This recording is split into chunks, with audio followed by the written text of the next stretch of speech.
Everyone, welcome to my channel K education. आप सभी लोग कैसे हैं? तो जैसे कि आप सभी लोग जानते हैं, मैं आप लोगों को डीएलएड फर्स्ट सेमेस्टर की क्लासेस प्रोवाइड करा रही हूं। तो आज मैं आप लोगों को डीएलएड फर्स्ट सेमेस्टर की सामाजिक अध्ययन की धमाकेदार क्लास लेकर आई हूं। एक ऐसी क्लास जिसे पढ़ने के बाद आपको किसी भी बुक को खोजने की ज़रूरत नहीं पड़ेगी, क्योंकि मैं सभी चैप्टर के महत्वपूर्ण प्रश्नों को आज एक ही इसी वीडियो में कंप्लीट कराने वाली हूँ। तो चलिए बिना टाइम वेस्ट किए वीडियो को शुरू करते हैं।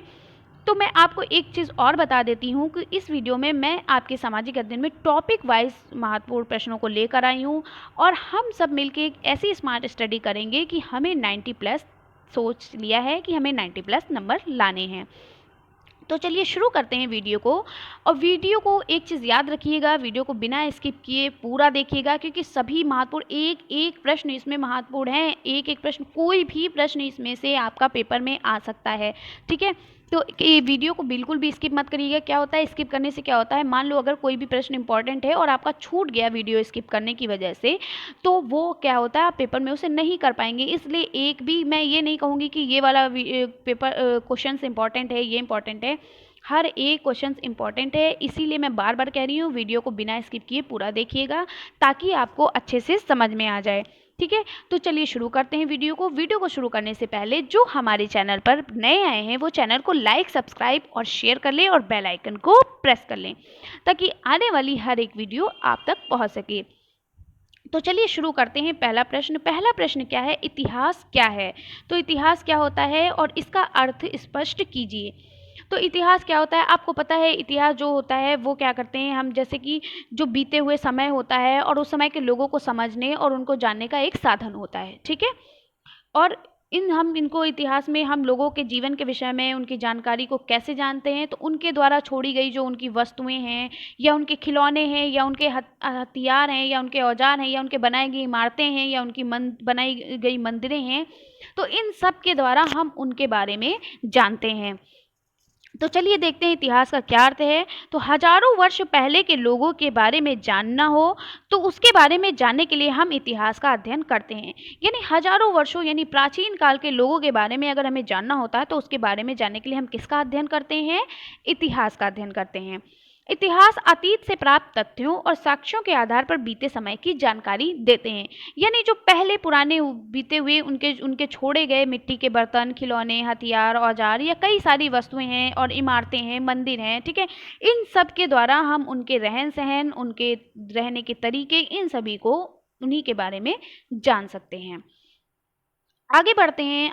फिर है इतिहास। इतिहास की परिभाषा क्या होती है, तो अभी मैंने आपको बताया कि इतिहास का मतलब होता है कि बीते समय और उस समय के लोगों को समझने और जानने का एक साधन है, ठीक है। यानी बीते हुए समय और उस समय के लोगों को समझने और जानने का एक साधन क्या है, इतिहास है, ठीक है। इतिहास ने अतीत को 3 भागों में बांटा है। आपसे ये प्रश्न पूछ सकता है कि इतिहास ने अतीत को कितने भागों में बांटा है और सभी के बारे में स्पष्ट कीजिए। तो कैसे लिखेंगे पेपर में, ये जैसे मैंने लिखा है सेम इसी तरीके से आप लिखेंगे। आप लिखेंगे इतिहासकारों ने अतीत को 3 भागों में बांटा है। किन किन भागों में बांटा, नंबर 1 पूर्व या प्राक ऐतिहासिक काल, नंबर 2 आद्य ऐतिहासिक काल, नंबर 3 है ऐतिहासिक काल, ठीक है।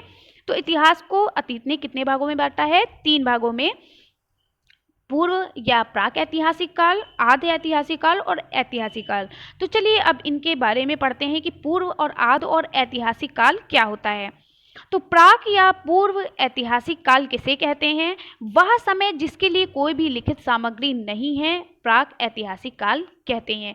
यानी कि वो समय जिसके लिए कोई भी लिखित सामग्री उपलब्ध नहीं थी, किसी भी सामग्री को जानने के लिए कोई लिखित जो है आपका विषय, कोई लिखित वस्तु नहीं थी जिसके बारे में हम कुछ जान सकते हैं, तो उसे हम प्राक ऐतिहासिक काल कहते हैं, ठीक है। केवल हम उनके बर्तन, उनके खिलौने, उनके हथियार, उनके औजारों के द्वारा ही हमने उनके बारे में पता लगाया। यानी कोई लिखित सामग्री नहीं थी तो हमने इन सब के बारे में उनसे पता लगाया। तो प्राक ऐतिहासिक काल किसे कहते हैं, वह समय जिसके लिए कोई भी लिखित सामग्री उपलब्ध नहीं है, वो प्राक ऐतिहासिक काल कहते हैं। आगे बढ़ते हैं। आद्य ऐतिहासिक काल। आद्य ऐतिहासिक काल क्या होता है, वह समय जिससे संबंधित लिखित साक्ष्य प्राप्त तो हैं किंतु उसे पढ़ा नहीं जा सकता, ऐसे काल को हम आद्य ऐतिहासिक काल कहते हैं। यानी कि पूर्व ऐतिहासिक काल में क्या था, लिखित सामग्री उपलब्ध नहीं थी, आदि ऐतिहासिक काल में लिखित सामग्री उपलब्ध होते हुए भी हम उसे पढ़ नहीं पा रहे हैं, यानी उनकी भाषा को नहीं समझ पा रहे हैं, उनकी लिपि को नहीं पहचान पा रहे हैं। तो लिखित सामग्री होते हुए भी जब हम उस भाषा को नहीं समझ पा रहे हैं तो भी बेकार है, ठीक है। तो वह समय जिससे संबंधित लिखित साक्ष्य प्राप्त तो हैं, लेकिन हम उनको पढ़ नहीं सकते या पढ़ा नहीं जा सकता, उसे हम आदि ऐतिहासिक काल कहते हैं। अगला प्रश्न है, ऐतिहासिक काल किसे कहते हैं? तो जिस काल के विषय में लिखित सामग्री से जानकारी मिलती है एवं उसे पढ़ा भी जा सकता है, उस काल को ऐतिहासिक काल कहते हैं, ठीक है। तो पूर्व ऐतिहासिक काल में क्या था, एक बार फिर से रिवाइज करते हैं तीनों काल को। पूर्व या प्राक ऐतिहासिक काल, दूसरा क्या था, दूसरा था आद्य ऐतिहासिक काल, और तीसरा था ऐतिहासिक काल। यानी पूर्व, प्राद और आद्य ऐतिहासिक काल और ऐतिहासिक काल। तो पूर्व में क्या था, कोई लिखित सामग्री उपलब्ध नहीं थी। आद्य ऐतिहासिक काल में क्या था, लिखित सामग्री उपलब्ध होते हुए भी हम उसे पढ़ नहीं सकते थे या उसे पढ़ा नहीं जा सकता था। ऐतिहासिक काल में लिखित सामग्री उपलब्ध थी और लिखित सामग्री के साथ साथ हम उसे पढ़ भी सकते थे, ठीक है। यानी उसे पढ़ा भी जा सकता है, जो लिखित सामग्री जो उपलब्ध हैं जिस काल के विषय में, और उसे पढ़ा भी जा सकता है, उसे हम ऐतिहासिक काल उसे हम कहते हैं। तो ये थे आपके 3 काल, पूर्व ऐतिहासिक काल, आद्य ऐतिहासिक काल और ऐतिहासिक काल। तो आई होप आप लोगों को अच्छे से समझ में आ गया होगा। तो चलिए अगला प्रश्न है स्क्रीन पर, पुरातत्व किसे कहते हैं? तो पुरातत्व किसे कहते हैं? प्राचीन काल में मानव द्वारा प्रयोग में लाई वस्तुओं, निर्मित मंदिरों एवं इमारतों आदि के अवशेषों का, याद रखिएगा क्या कहा गया, आदि के अवशेषों का अध्ययन पुरातत्व कहलाता है। इनका अध्ययन करने वाले पुरातत्ववेत्ता कहलाते हैं। यानी कि जो प्राचीन काल में, यानी कि जो हजारों वर्षों पहले क्या था, मानव द्वारा प्रयोग में लाई गई वस्तुएं, उनकी बनाई गई मंदिरें, उनकी बनाई गई इमारतें, इन सभी आदि के जो अवशेष, जो बचे हुए, जो बची हुई वस्तुएं हैं, बचे हुए जो पार्ट्स हैं, उनका अध्ययन करना, यानी उनके बारे में पढ़ना क्या कहलाता है? पुरातत्व कहलाता है। इनका अध्ययन करने वाले, जो इनका अध्ययन करते हैं, वो क्या कहलाते हैं? पुरातत्ववेत्ता कहलाते हैं। तो हर एक प्रश्न इंपॉर्टेंट है, और एक चीज़ का ध्यान रखिएगा कि सोशल साइंस में बैक बहुत लगती है, एक मैथ और एक आपका सामाजिक विज्ञान, इन दोनों आपके जो सब्जेक्ट हैं, इन दोनों सब्जेक्ट में बैक बहुत लगती है। तो इसीलिए कह रहे हैं बिना स्किप किए वीडियो को बहुत अच्छे से देखिएगा। और अगर आपने मेरी मैथ्स की क्लास नहीं देखी तो मैंने 3 क्लास मैथ की दी है, जिसमें से एक में मैंने आपको लघु उत्तरी बताया, दूसरे में अति लघु बताया, और तीसरे में मैंने आपको क्या बताया है, तीसरे में मैंने आपको सारी जितनी भी गणित से रिलेटेड आपकी परिभाषाएं थी, हर एक परिभाषा को मैंने उसमें बताया है।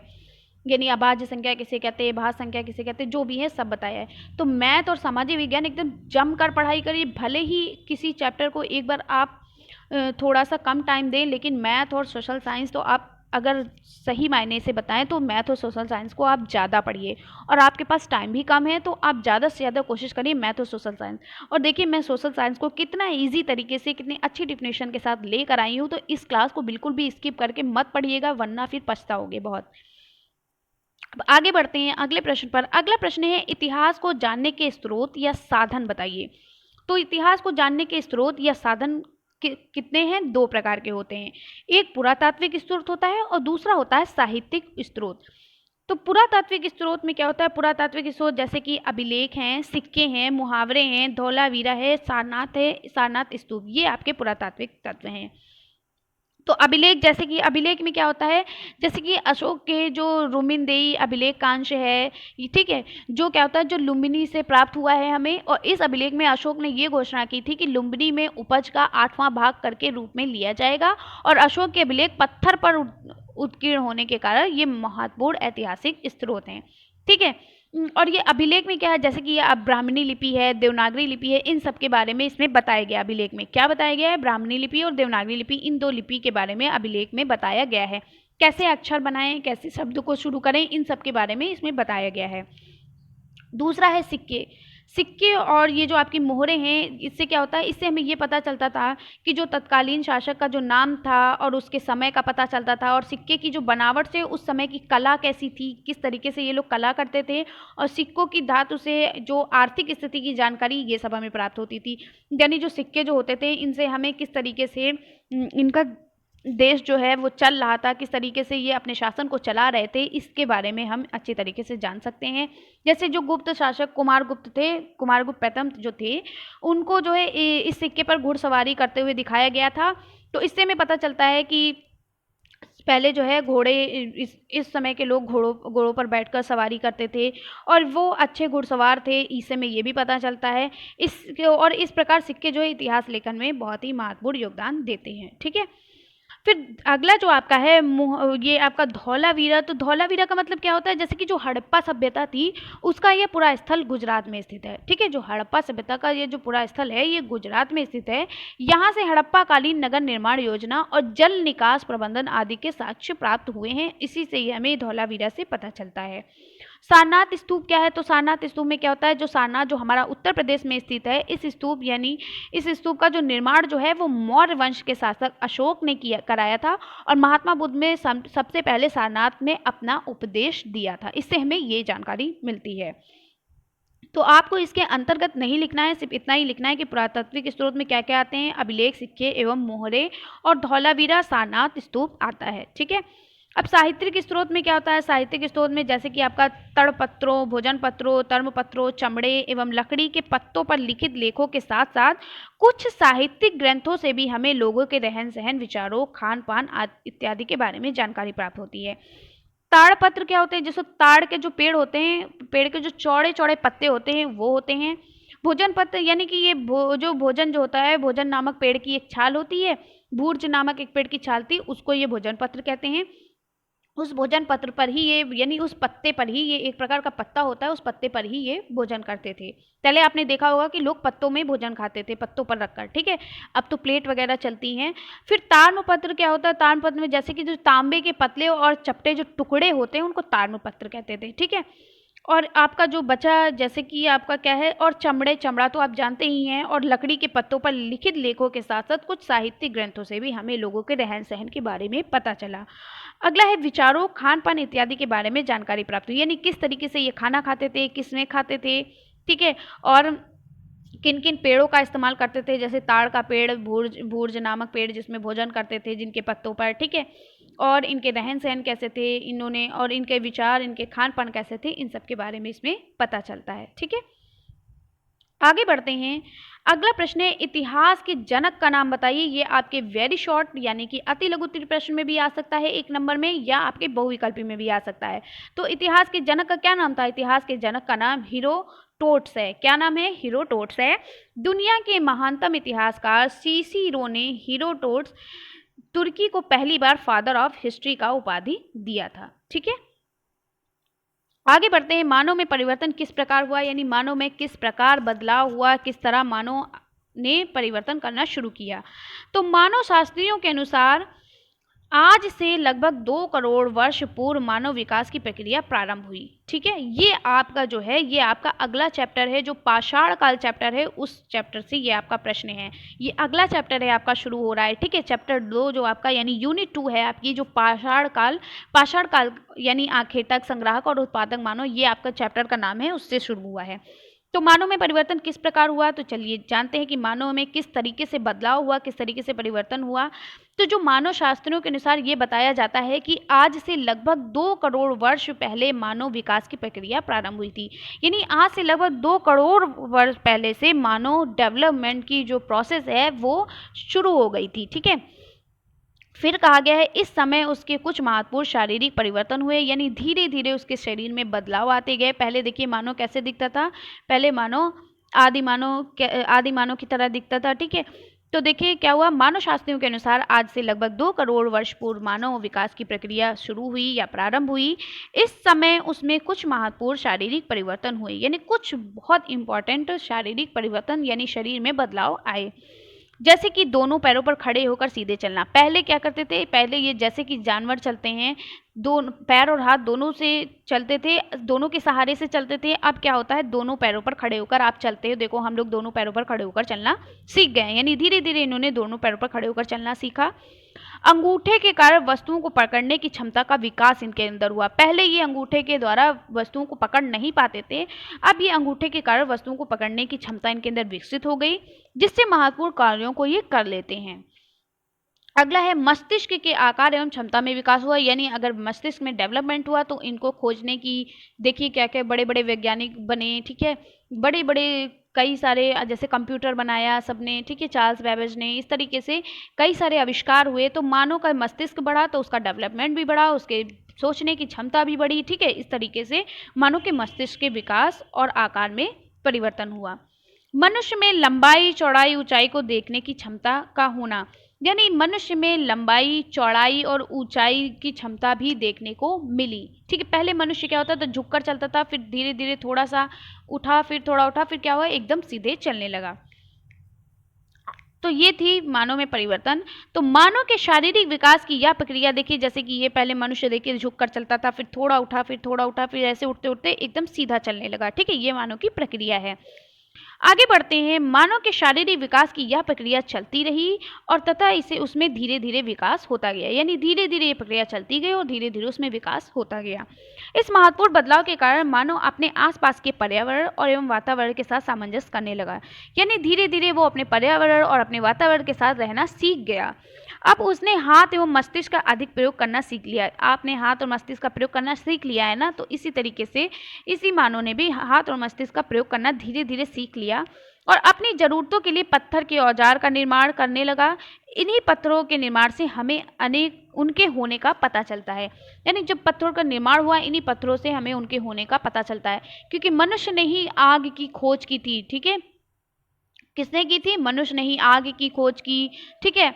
और मनुष्य ने क्या किया, मनुष्य ने ही क्या किया, खिलौने बनाना शुरू किया, औजार बनाना शुरू किया, ठीक है। और क्या होता, कुल्हाड़ी, हसिया, मिट्टी के बर्तन, सभी सब मनुष्य ने ही बनाना शुरू किया था, ठीक है।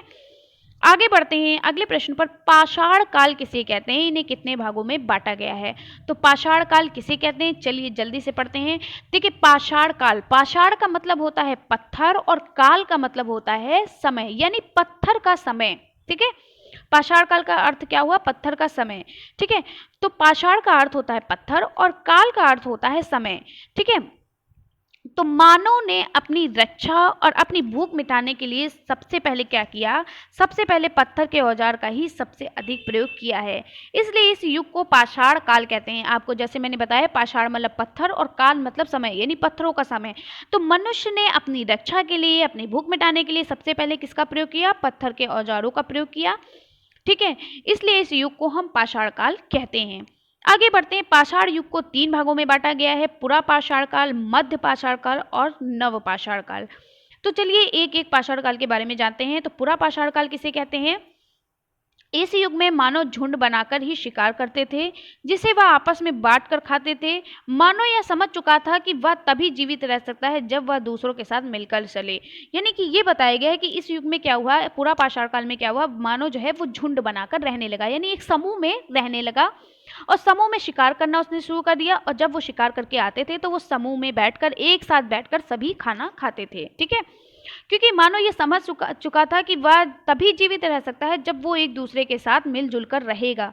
बिना मिले जुले क्या होता है, एक दूसरे के साथ ना मिलजुल कर, एक दूसरे के साथ ना रहकर वो जीवित नहीं रह सकता। एक समूह में रहकर जीवित नहीं, समूह में नहीं रहेगा तो वो जीवित नहीं रह सकता। कोई भी जानवर आके उस पर अटैक कर सकता है, शिकार कर सकता है, ठीक है। तो इसीलिए वो जानवरों से बचने के लिए क्या करते थे, जानवरों से बचने के लिए वो झुंड बनाकर यानी समूह में रहते थे, फिर शिकार भी झुंड बनाकर करते थे और एक साथ भोजन करते थे, यानी साथ साथ उन्होंने रहना शुरू कर दिया। इस प्रकार एक दूसरे का सहयोग करने की भावना इस युग में विकसित हो गई थी। अब ये जान गए कि एक दूसरे के साथ रहना कितना अच्छा है, तो इनके अंदर जो एक दूसरे के साथ रहने की जो भावना है वो विकसित हो गई थी, ठीक है।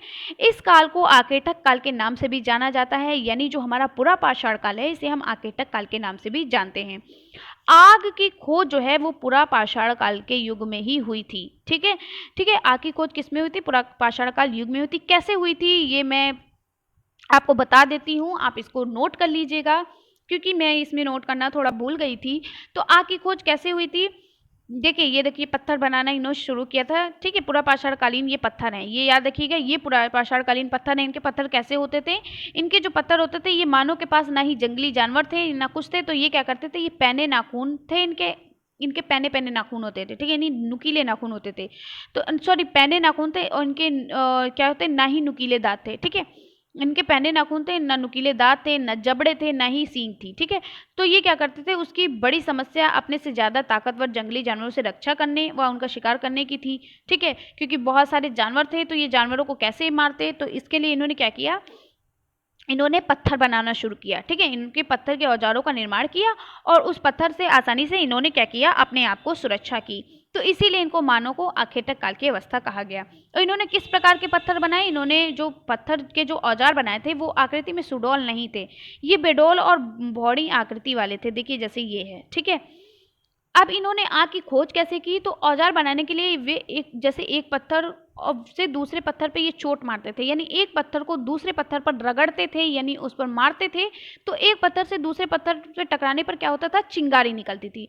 तो चिंगारी निकलती थी, तो निकलने वाली जो चिंगारी थी इससे उन्हें आग का ज्ञान हुआ।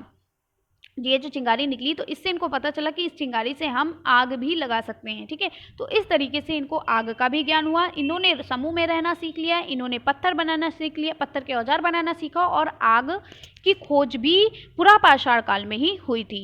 इससे वो सूखी पत्ती या लकड़ी की टहनियाँ ये सब जलाने लगे थे। ठीक है, तो आपको पता चल गया होगा कि पुरापाषाण काल में क्या क्या आविष्कार हुए हैं। सबसे पहले इन्होंने क्या किया, पत्थर बनाना, समूह में रहना शुरू किया। इन्होंने पत्थर के औजार बनाना शुरू किया। भले ही पत्थर के औजार सुडौल आकृति के सुडौल नहीं थे, ना ही अजीब बेडौल वगैरह थे। ठीक है, और इन्होंने आग की खोज भी की। किसके द्वारा, पत्थर के द्वारा। पत्थर को एक साथ रगड़ा, यानी एक पत्थर को दूसरे पत्थर पर मारा तो देखा चिंगारी निकली। इस तरीके से इन्होंने पत्तों को और टहनियों को जलाना शुरू कर दिया। तो आग की खोज भी इस युग में हुई। अगला है मध्य पाषाण काल। मध्य पाषाण के विषय में हम कैसे जानेंगे, तो इस काल में मानव ने अपने आप उगे हुए अनाजों को एकत्रित करना शुरू किया, यानी जो अपने आप जो अनाज उग गए थे। जैसे ये लोग क्या करते थे, ये लोग खाना खाते थे, ये लोग जब भी कुछ खाते थे, जैसे पत्ती खाया, फल खाया, जो पेड़ पौधों से फूल निकलते हैं, फल निकलते हैं, जब इन्होंने फल खाए तो फल के जो बीज गिरे, तो जिस जगह पर गिरे वहाँ पर क्या हुआ, कुछ दिनों बाद क्या हुआ या कुछ सालों बाद क्या हुआ, वहाँ पे क्या हुआ, पेड़ निकलना शुरू हो गए। तो इससे इनको जानकारी हो गई कि हम खेती भी कर सकते हैं।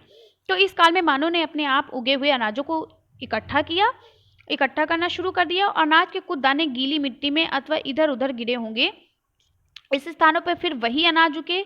जब मानव ने इसे देखा कि मैंने जब वो अनाज जो फेंके थे, जो गीली मिट्टी में गिर गए थे, वो उगना शुरू हो गए, तो इससे इनको पता चला कि हम खेती भी कर सकते हैं, इस तरीके से हमें अनाज भी प्राप्त हो सकता है। तो इन्होंने क्या किया, इन्होंने देखा तो ज्ञात हुआ कि इन अनाज के दानों से बार बार अनाज उगाया जा सकता है। अपने इस ज्ञान का उससे परीक्षण भी किया, यानी कि उसने इसका मतलब एक्सपेरिमेंट भी किया और तब जाकर उसे खेती का ज्ञान हुआ। यानी कि मध्य पाषाण काल में मानव को क्या हुआ, खेती का ज्ञान हुआ। ठीक है, मध्य पाषाण काल में मानव ने कुत्तों को पालना शुरू कर दिया। किसको पालना शुरू कर दिया, कुत्तों को पालतू बनाया। क्योंकि अब देखिए, कुत्ता मानव का प्रथम पालतू पशु है। याद रखिएगा, सबसे पहले मनुष्य ने किसको पाला था, कुत्ते को। कुत्ता मानव का प्रथम पालतू पशु है। याद रखिएगा, अगर आपसे पूछा गया कि मानव का प्रथम पालतू पशु कौन है, तो आप क्या लिखेंगे, कुत्ता है। ठीक है, और इनके देखिए इस तरीके के इनके जो औजार थे वो इस तरीके के थे। इनके जो औजार थे वो नुकीले थे, अच्छे भी थे। ठीक है, आकृति में अच्छे भी थे इनके औजार। तो ये हैं इनके औजार। ठीक है, और ये इनके जो औजार इन्होंने बनाए थे वो आकृति में थोड़ा छोटे भी थे, कुछ बड़े भी थे। इस तरीके के देखिए औजार दिख रहे हैं। ठीक है, तो इन्होंने क्या किया, खेती करना किस काल में शुरू किया, मध्य पाषाण काल में। अगला प्रश्न है नव पाषाण काल के विषय में बताइए। तो नव पाषाण काल में क्या क्या हुआ, नव पाषाण काल में पुरातत्वविदों का यह मानना है कि यह मानव ने जब से भली भांति खेती करना प्रारंभ कर दिया, यानी मानव ने जब अच्छी तरीके से खेती करना शुरू कर दिया, तभी ये नवपाषाण काल प्रारंभ हुआ, तभी नवपाषाण काल की शुरुआत हुई। यह मानव सभ्यता के इतिहास का सबसे बड़ा परिवर्तन था, यानी सबसे बड़ा बदलाव था जो हुआ वो नवपाषाण काल में हुआ था। खेती के कारण अब भोजन संग्रह करके भोजन उत्पादन बन गया, यानी भोजन को संग्रह कर लिया, अब उसको उत्पादक बना लिया अपना। पत्थर के बने उपकरण उपयोगी एवं सुडौल होने लगे। इन्होंने क्या किया, हत्थेदार कुल्हाड़ी बनाई, हसिया बनाई, इस समय के महत्वपूर्ण औजार थे। यानी कि नवपाषाण काल में जो हत्थेदार, कुल्हाड़ी और हसिया इस समय का जो सबसे महत्वपूर्ण औजार था। इस काल में पशुओं का उपयोग ये करने लगे मांस के लिए और दूध प्राप्त करने में इन्होंने किया। अब मानव अपने खेतों के आसपास मिट्टी के घरों, घास फूस के छप्पर वाले घरों में रहने लगा और धीरे धीरे बस्तियां गांव में बन गई। अब ये मिट्टी के बर्तन बनाना भी जान गए थे। बर्तनों पर नक्काशी एवं चित्रकारी में रंगों का प्रयोग होने लगा। ठीक है, तो यहाँ से नवपाषाण काल से असली मानव की शुरुआत हुई। अब देखिए, अब अगला आपका चैप्टर है सौर मंडल। सौर मंडल से अब आपके प्रश्न आने वाले हैं, यानी पाषाण काल से जितने भी आपके प्रश्न थे वो मैंने सभी प्रश्न आपको करा दिए। अब मैं शुरू करती हूँ सौर मंडल। सौर मंडल से कुछ महत्वपूर्ण प्रश्नों को लेकर आई हूँ। तो चलिए शुरू करते हैं सौर मंडल, यानी हमारा सौर मंडल जो आपका यूनिट है उसमें से शुरू करते हैं।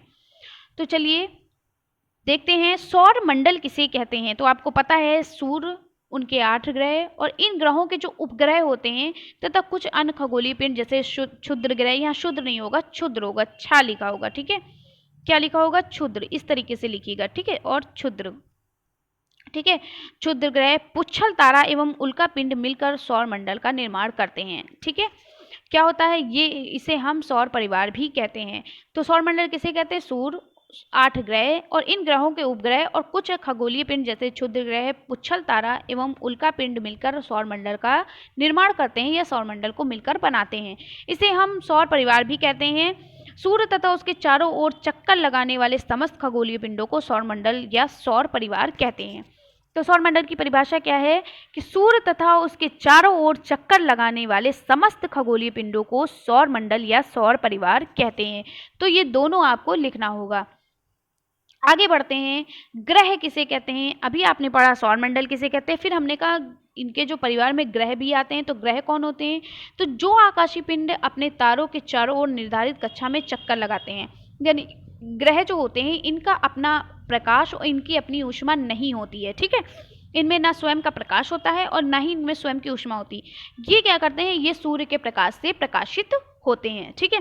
तो जो आकाशीय पिंड अपने तारों के चारों ओर निर्धारित कक्षा में, यानी अपने तारे यानी अपने सूर्य के क्या करते हैं, जो ग्रह होते हैं, जो आकाशीय पिंड सूर्य के चारों ओर जो निर्धारित कक्षा में चक्कर लगाते हैं उन्हें ग्रह कहते हैं। इनमें स्वयं का प्रकाश और ऊष्मा नहीं होती या अपने तारे के प्रकाश से प्रकाशित होते हैं, ठीक है। जैसे कि हमारी पृथ्वी है, पृथ्वी क्या करती है? हमारे सूर्य के चारों ओर चक्कर लगाती है, ठीक है। तो सूर्य के चारों ओर, अब ग्रह की परिभाषा, सूर्य के चारों ओर अपनी अपनी कक्षा में चक्कर लगाने वाले आकाशीय पिंड को ग्रह कहते हैं। ये भी डिफिनीशन हम लिख सकते हैं कि सूर्य के चारों ओर अपनी अपनी कक्षा में चक्कर लगाने वाले आकाशीय पिंडों को हम ग्रह कहते हैं। अब ग्रह के कौन कौन से होते हैं आपको पता है। हमारे ग्रह कौन कौन से होते हैं? बुध, शुक्र, पृथ्वी, मंगल, बृहस्पति, शनि, यूरेनस, नेपच्यून तथा प्लूटो, ठीक है। आगे बढ़ते हैं अगले प्रश्न पर। अगला प्रश्न आपसे पूछा जाएगा सूर्य से उनकी दूरी के अनुसार सभी ग्रहों के नाम लिखिए, या आपसे ये पूछ लिया जाए कि हमारे सौर मंडल में कितने ग्रह हैं। तो हमारे सौर मंडल में 8 ग्रह हैं। कौन कौन से सूर्य से दूरी के अनुसार, हम इसको सिखा देंगे। तो आपको अगर आपसे सूर्य से दूरी के अनुसार पूछा जाए तो आप इस तरीके से लिखेंगे।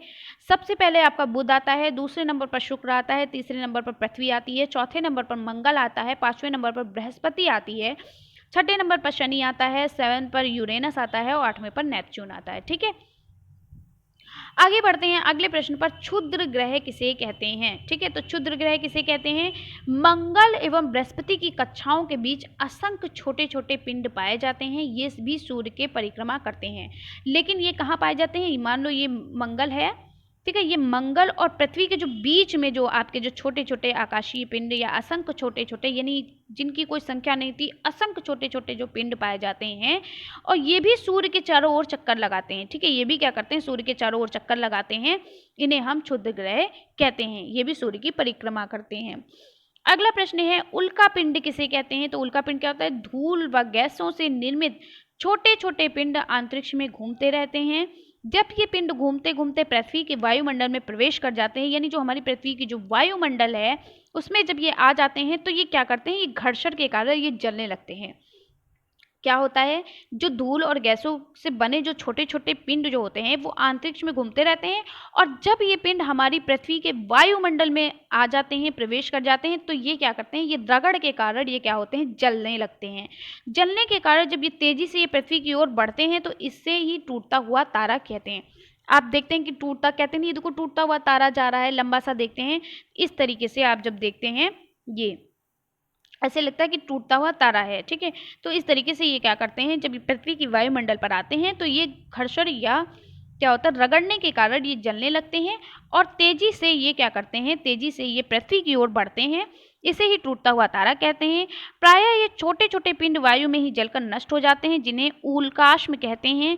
कभी कभी ये पिंड पूर्ण रूप से जलकर नष्ट नहीं हो पाते, यानी ये पूरी तरीके से जो है जलकर नहीं नष्ट होते हैं। इनका कुछ अवशिष्ट भाग पृथ्वी के धरातल पर पहुंच जाता है। इसी अवशिष्ट पिंड को हम उल्का पिंड कहते हैं। यानी जो हमारी पृथ्वी पर कुछ पिंड जलते नहीं है पूरी तरीके से और जो हमारी पृथ्वी पर आ जाते हैं वही हमारे उल्का पिंड कहलाते हैं। ठीक है, ये हमारा उल्का पिंड है। ठीक है, देखिए अगला प्रश्न है आपका, पुच्छल तारा किसे कहते हैं। तो पुच्छल तारा किसे कहते हैं, चलिए पुच्छल तारा के बारे में देखते हैं। तो पुच्छल तारा किसे कहते हैं, तो ये देखिए पुच्छल तारा आपका हो गया, ये है आपका पुच्छल तारा। इस तरीके से आपने कभी देखा जैसे लगता है कि रात में रॉकेट जा रहा है, लेकिन ये पुच्छल तारा होता है। ठीक है, क्या होता है, पुच्छल तारा को धूमकेतु भी कहते हैं। क्या कहते हैं, धूमकेतु भी कहते हैं। चट्टानों या बर्फ या धूल या गैस के बने आकाशीय पिंड होते हैं ये।